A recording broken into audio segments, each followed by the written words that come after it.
Well, welcome to another edition of Sense and Sensibilities, talking financial planning with Tim and Rod here today. And, there are so many things out there that we've been looking at and thinking about, Tim. And one of the things that sort of looks out there, like the landscape is roiling. We've got a lot of things to give people pause about their financial planning between the high mortgage rates, the inflation, tariffs, and the lost faith in government bonds. And that's one that has my attention. Because we can't keep spending like drunks, frankly, and so we have to be, we meaning we as a country, and then we as those of us who invest are, I think, two different things, but one can't ignore the other.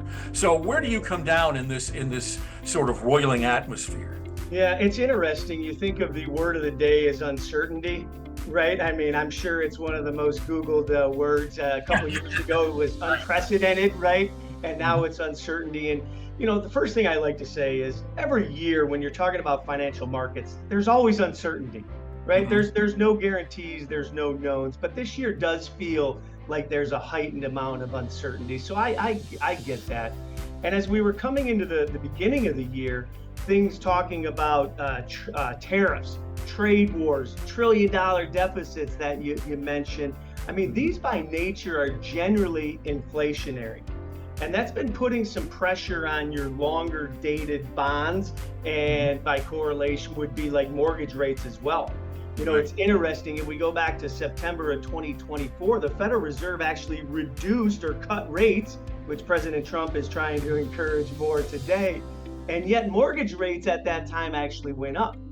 And I think it reminded people that the Federal Reserve's actions on the short yield curve is not necessarily directly tied to the longer term. And that's where these deficits certainly come into play and will probably continue to put some pressure on those yields. Well, exactly, and the lost faith in government bonds and all of those things, because people are worried now that with a deficit or the debt at the trillions of dollars, 37 trillion, I think is the latest number. Yeah. We can't go on like this, and so we kind of need to be pulling back a little bit, I think, as investors, and being as safe as you can. One of the things that I've often heard about that when you get into this neighborhood is I bonds or tips.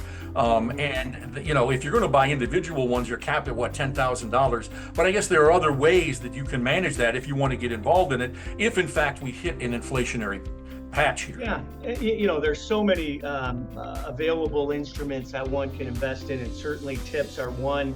Haven't been quite as attractive as inflation has been coming down, because you're really buying it for the inflation kicker. And we saw 9% inflation in 2024 that has come down considerably. So I don't know that that's it, but I do like the shorter term or intermediate term bond versus the longer dated bonds at this point. You're getting a lot of the same return with a heck of a lot less risk. And that's Right. really the whole thing about investing, is trying to squeeze as much return out at the Right. lowest possible risk, right? And managing risk is everything, right? Yeah, I think it was Benjamin Graham that said most of us think about managing a portfolio for return, but really prudence says that you really should be managing risk. And I Right. think times like this, it really, hits home that we need to be aware of the amount of risk that we're taking, whether it's in stocks or bonds. Right. And so it's that annual look at your asset allocation, particularly for retirees, in terms of what it is that you want to be investing in, and also what you think you can handle in terms of risk.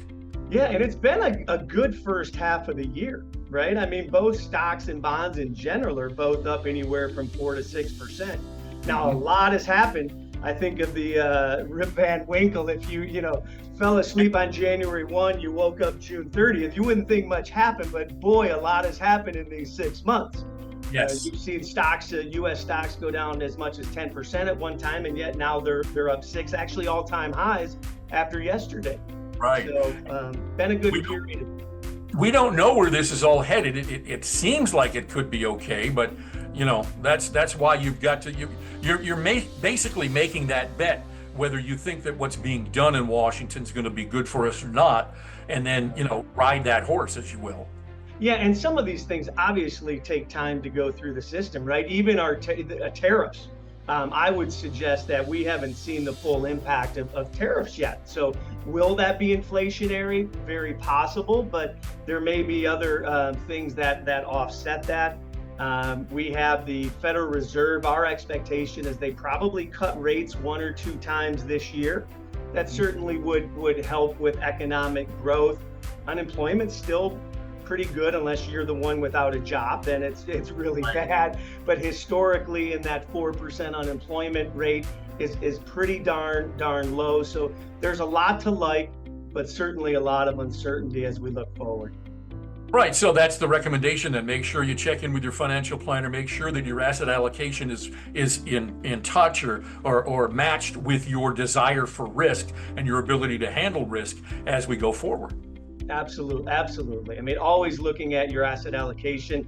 It's hard to sell some of those winners, but if your stock portion's getting a little heavy, prudence says we should probably take some of that off the table and go to things like short-term bonds or money markets. And let's make sure our risk is appropriate for where we're at in our stage of life. And so it doesn't matter whether the last 6 months have been haywire or the last 10 years have been haywire. You do this every year, and that way you keep some of the fear out of the equation, I think. Absolutely. So times will still be uncertain, right? We have tax bills to pass yet. We don't know if the debt ceiling is going to be raised, probably will, but we have some significant issues that continue to create some uncertainty. Right, and by definition, tariffs are inflationary, but we'll see whether they get used as a cudgel or they get used as something else and can cause a real problem. So there's a lot to be thinking about as we go forward. Tim, always a pleasure. Thank you so much, and thank you for tuning in.